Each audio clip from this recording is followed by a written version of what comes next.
भाई मूवी की शुरुआत होती है एक अमीर घर के सर्वेंट को दिखाते हुए जो कि प्रेग्नेंट होती है उसी घर के लड़के के साथ। पर वो उसे एक्सेप्ट नहीं करता जिसकी वजह से वो आत्महत्या कर लेती है और फिर उसी रात उसकी माँ आकर उस फैमिली पे एक कर्ज डाल देती है कि आने वाली पीढ़ियों में जो भी तुम्हारी पहली लड़की होगी उसका सर पिग जैसा होगा। पर काफ़ी समय तक लड़की ना पैदा होने के कारण सबको ये बात एक मिथ जैसी लगती है। पर फाइनली एक दिन ऐसा आता है कि उसी खानदान में सबसे पहली होती है लड़की। और जैसे ही वो पैदा होती है उसकी माँ और बाप दोनों ही डर जाते हैं। इसके बाद सीन शिफ्ट होता है एक एडवर्ड नाम के आदमी पे जो किसी को देखकर काफ़ी चौंकड़ा होता है। और फिर हमें दिखाई जाती है हमारी मेन लीड पेनियोल्पी को जो कि अपनी मदर को कंसोल कर रही होती है। तभी हमें बैक स्टोरी बताई जाती है जब पेनियोल्पी पैदा हुई थी तभी बहुत सारे रिपोर्टर्स उसकी फ़ोटो लेना चाहते थे और उसके पीछे पड़े रहते थे। इसीलिए उसके मदर और फादर ने मिलकर एक प्लान बनाया जहाँ पे उन्होंने पेनियोल्पी की फेक डेथ दिखाई। और इसकी वजह से इनको फ़ायदा भी हुआ क्योंकि उनके पीछे लोग पड़ना बंद हो गए थे। और तब से हम देखते हैं कि उसकी मदर उसके सारा ख्याल रखती थी और हमेशा उसको घर के अंदर रखती थी। और पेनियोल्पी का बचपन सब उसके मॉम और डैड के आसपास ही होता है क्योंकि उसकी मदर ही उसके टीचर होती है और सब कुछ वही सिखा रही होती है। अब हम दोबारा जवानी के टाइम देखते हैं जहाँ पे एक मैनेजर फिर से पेनियोल्पी को एक लड़के से मिलाती है पर वो इस बार भी खिड़की तोड़ के भाग जाता है। और तभी हम देखते हैं फिर से एडवर्ड को जो भाग रहा होता है और उसके पीछे एक जैक नाम का आदमी भी भाग रहा होता है उसे पकड़ने के लिए। पर वो उसके हाथ से बचकर पुलिस स्टेशन चला जाता है। वहाँ पे एडवर्ड बताता है कि मैंने एक काफ़ी डेंजरस लड़की देखी जो कि पिग हेड की है और वो सभी उसका मजाक उड़ाते हैं। तभी एक न्यूज़पेपर वाला भी उसकी बात सुन लेता है तो अगले दिन वो छाप देता है कि एडवर्ड नाम का एक आदमी पागल हो चुका है।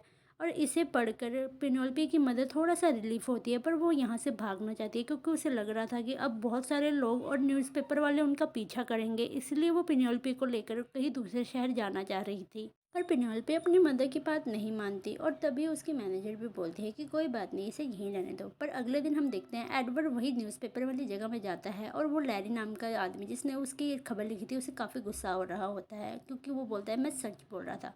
तभी हमें एक और आदमी दिखाया जाता है जो कि वो भी न्यूज़ वाली जगह में काम करता है और उसकी एक आंख में चोट लगी थी। दरअसल इसने बचपन में पेनियोल्पी की फ़ोटो लेने की कोशिश करी थी पर उसकी माँ ने उसकी आंख ही फोड़ दी। अब हमें दिखाया जाता है एक मैक्स नाम का आदमी से वही छोटा न्यूज़ रिपोर्टर वाला हायर करने आया था जो कि वो चाह रहा था कि वो पेनियोल्पी पे घर जाके उसकी फ़ोटो खींचे। अब हम अगले दिन देखते हैं कि वहाँ से फिर से बहुत सारे बैचलर्स को भी बुलाया होता है और उन्हीं में से मैक्स भी उनमें मिलकर चला जाता है और उसके सूट में कैमरास वगैरह लगे होते हैं। अब हम उन्हीं रूम में देखते हैं जहाँ पे बहुत सारे लड़के बैठे होते हैं पेनियोल्पी के लिए। पर तभी मैक्स का कुछ कैमरा नीचे गिर जाता है तो वो पीछे छुप जाता है और तभी हम देखते हैं पेनियोल्पी अचानक से रूम में आ जाती है और उसे देखकर सभी लड़के वहाँ से भाग जाते हैं। वो अपनी मदद से बोलती है कि प्लीज़ इन सब चीज़ों को बंद कीजिए। पर तभी हम देखते हैं मैक्स उसी रूम में होता है जिसे उसकी माँ और उसके मैनेजर देख लेते हैं और उसे देखकर सभी खुश होते हैं। तो तभी पेनियोल्पी भी देखती है मैक्स को तो उसे शौक सा फील होता है कि ये लड़का उसे देखकर नहीं भाग। मैक्स को वहाँ बैठा देख पेनियोल्पी की पूरी फैमिली भी काफ़ी ज़्यादा खुश हो जाती है और वो बोलती है कि पेनियोल्पी तुम जाके उससे बात करो। तो वो मैक्स से बात करने चली जाती है दूसरे रूम में जहाँ से वो उसे देख ना पाए। तो वो पूछती है तुम यहाँ क्या करने आए हो। तो पेनियोल्पी को जवाब देते हुए मैक्स बोलता है कि तुम्हें नहीं पता मैं क्या करने आया हूँ। तभी पेनियोल्पी वहाँ से जाने का नाटक करती है पर वो देखती है मैक्स वहाँ से नहीं जाता। तो फिर पेनियोल्पी उसे बोलती है कि ठीक है अब तुम कल आना मैं तुमसे मिलूंगी। फिर मैक्स वहाँ से चला जाता है। तभी हम देखते हैं मैक्स उसी रिपोर्टर के पास आता है पर उसे फ़ोटो ना मिलने पर तो कल दोबारा जाने के लिए वो बोलता है।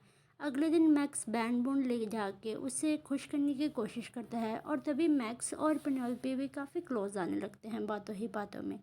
और फिर वो इसी तरह रोज़ मिलते और चेस वगैरह खेलते और उन दोनों को एक दूसरे की कंपनी काफ़ी पसंद आ रही थी। पर दूसरी तरफ हम देखते हैं कि एडवर्ड को अभी तक फ़ोटो ना मिलने की वजह से वो काफ़ी ज़्यादा बुखलाया हुआ था और वो पेनियोल्पी को भी उल्टा सीधा बोलने लगता है जिस कारण मैक्स उसका मुंह पकड़ लेता है और उसे बोलता है कि उसे थोड़ा इज्जत से बात करो।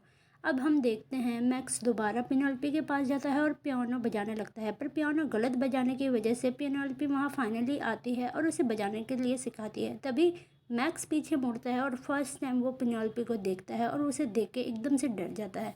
फिर वो पेनियोल्पी की नाक को छूने ही वाला होता है कि उसके कैमरे से आवाज़ आ जाती है और वो ओ शिट बोलता है जिससे पेनियोल्पी को काफ़ी हर्ट फील होता है और वो वहाँ से भाग जाती है क्योंकि उसे लगता है कि उसकी नाक की वजह से उसने ओ शिट बोला।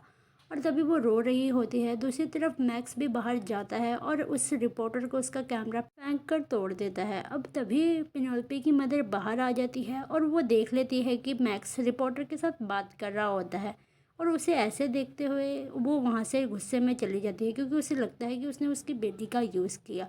पेनेलोपी भी काफ़ी हार्ट ब्रोकन होती है, तो वो मैक्स को बोल देती है यहाँ से चले जाने के लिए। तो मैक्स भी काफ़ी भारी मन से वहाँ से निकल जाता है और फिर वो घर आ जाता है और वो काफ़ी सोचता है। तरीके से पेनेलोपी को काफ़ी मिस भी कर रहा था, उसकी बातों को मिस कर रहा था।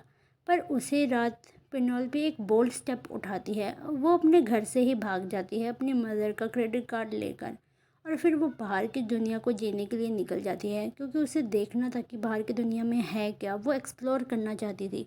तो फिर वो बाहर जाकर इधर उधर घूमती है और काफ़ी इंजॉय करती है, और एक होटल में जाके स्टे लेती है और वहाँ पे अपनी मदर के कार्ड से ही पेमेंट करती है। अगले दिन हम देखते हैं कि मैक्स एक पेंटर के पास जाके पेनेलोपी की शक्ल बनवा रहा होता है, और हम देखते हैं वो इतनी गंदी डिस्क्राइब करता है कि मतलब किसी मॉन्स्टर की तरह। और ये चीज़ न्यूज़ में देखकर पेनेलोपी की मदर फेंट हो जाती है, और फिर वो पेनेलोपी को और तेज़ी से ढूंढने लगती है। हम पेनेलोपी को भी देखते हैं जो कि वही अखबार पढ़ रही होती है, और वो अपनी शक्ल ऐसे देखकर काफ़ी निराश होती है कि मतलब लोग उसे किस तरीके का समझते हैं। पेनेलोपी इन सब चीज़ों को प्रायोरिटी ना देने की वजह से वो इधर उधर अपना एंजॉय कर रही है, और फिर होटल वापस आती है। पर वहाँ पे वो अपने मॉम डैड को देखकर फिर से वहाँ से भाग जाती है। एक जगह जाकर सोचती है कि अब मैं अपने आप को ऐसे पोर्ट्रेट नहीं होने दूंगी। तो फिर वो रिपोर्टर को कॉल करती है और एक जगह जाकर अपनी फ़ोटोज़ को क्लिक करती है। फिर उसी रिपोर्टर को बुला के अपनी फ़ोटोज़ को उसे दे देती है, और साथ में उससे $5000 भी लेती थी, क्योंकि न्यूज़पेपर में उन्होंने उसकी फ़ोटो के बदले $5000 का इनाम भी रखा हुआ था। तभी वो रिपोर्टर पेनेलोपी की फ़ोटोज़ को देखता है, जिसे देखने के बाद रिपोर्टर काफ़ी रिग्रेट फील करता है, और फिर वो एडवर्ड को ना चाहते हुए भी उसकी फ़ोटोज़ दे देता है, और एडवर्ड अगले दिन जाके लैरी से वो फ़ोटोज़ को न्यूज़पेपर में भी छपवाता है। अब हम अगले दिन देखते हैं वहाँ पे मैक्स भी आ जाता है, और फिर वो उस एक आंख वाले रिपोर्टर से काफ़ी गुस्सा हो रहा होता है कि तुमने उसकी फ़ोटो क्यों पब्लिश होने दी, और तभी वो दोनों ही रिग्रेट फील कर रहे होते हैं। पर हम दूसरी तरफ देखते हैं पेनेलोपी अपनी लाइफ को फुल मज़े ले रही होती है। वो एक बार में जाती है जहाँ उसे एक लड़की मिलती है, और वो उस लड़की के साथ हैंग आउट करने लगती है, और वो लड़की भी उससे काफ़ी अच्छे से पेश आती है। हम मैक्स को देखते हैं जो कि पेनेलोपी के लिए काफ़ी अच्छा पियानो बजाने के लिए सीख रहा होता है, क्योंकि वो भी कहीं ना कहीं पेनेलोपी से प्यार करने लगता है। और पेनेलोपी ऐसे ही अपने मज़े ले रही होती है कि एक जगह वो बेहोश हो जाती है, और बेहोश जैसे ही होती है तभी उसकी जो फ्रेंड थी वो उसका स्कार्फ उठाती है, और फिर फटाफट उसे हॉस्पिटलाइज कर दिया जाता है।